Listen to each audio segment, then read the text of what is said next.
Well, joining me now to discuss tampons and taboo is the social scientist and author Catherine Hakim and the writer Ellie Slee. Catherine, first, let's talk about the menstrual leave position first. You know, we all agree that periods are painful, they can be debilitating, so this is a nice, compassionate idea, isn't it? Oh, I think it's an absolute disaster. It's just another stereotype that is out of date being reinforced by a modern business. It sounds absolutely ridiculous to me. Why is it ridiculous? We shouldn't be encouraging women to be stereotyped as having problems once a month, and that would lead people to say that's an excuse for disagreeing with them and treating them as incompetent in the workforce. Particularly for professional and managerial women, this would be a completely ridiculous, old-fashioned idea. I would disagree there and say that it's not so much a stereotype as a very real problem. I do find my periods debilitating. I have dysmenorrhea. I know women Which is very heavy bleeding. Very heavy bleeding, very painful bleeding. And I know women who have endometriosis, and it's something that severely affects these women's lives once a month, every month. So I wouldn't say it's a stereotype. I'd say it's something that really does need attention.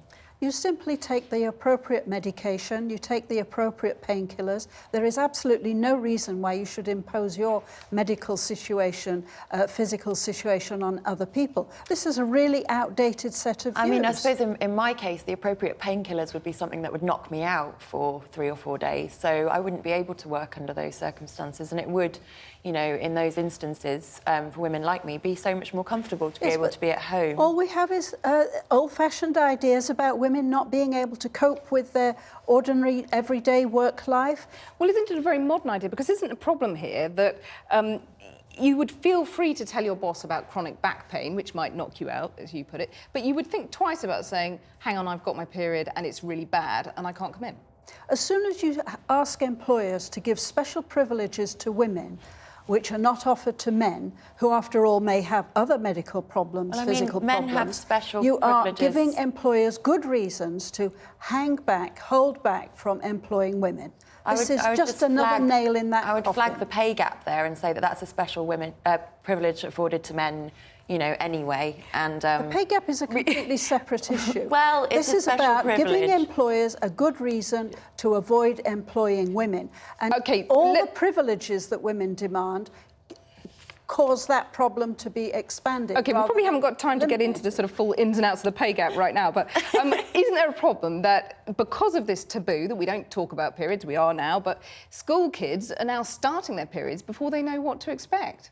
Well, that's the problem of either their mothers or the schools not informing them before things happen. But isn't it because of a social taboo? No, I think it is because a lot of mothers don't want to believe that their children are growing up and actually becoming adult, and therefore they avoid talking about it. I mean, I think that the fact that you highlight the mother in that situation is really telling, because I don't think it should just be the mother's job. I think it's, you know, the entire family should be involved. We should all be talking about this. Yeah, I think it's important that everybody talks about it. Well, I don't think that personal experiences of that kind are necessarily something for around the dinner table conversation. But I'm not saying it should be around the dinner table. I just think it's sort of a more open environment in which women's bodies could be discussed, and that might mean that women's bodies weren't so easily politicised.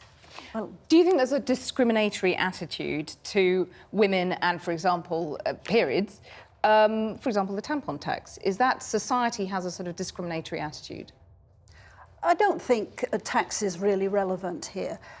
People do have, not prudish, but delicate attitudes towards anything that is physical, private, and sex is another factor, another aspect of life that people are very careful about talking about. That's not to say that it's discriminatory. I don't think that it's a problem. So is there anything wrong with sort of being euphemistic about periods? You know, I mean, it could be something quite innocent to just not really want to talk about it. Yeah, no, absolutely. I think you should be as private as you like, but it's just when actually suppressing it and making it more private allows big companies like Tampax and Always to shove up the prices of tampons and sanitary towels. And that's something that all women have to then deal with. It is crazy that there's tampons are classed as a luxury item. Women have to pay through the nose for them. They work. That's the important thing. They work. If they work and they're functional, they shouldn't be taxed in that as a luxury item, should they? A lot of things are going to be taxed as a luxury item that you might say are not essentials.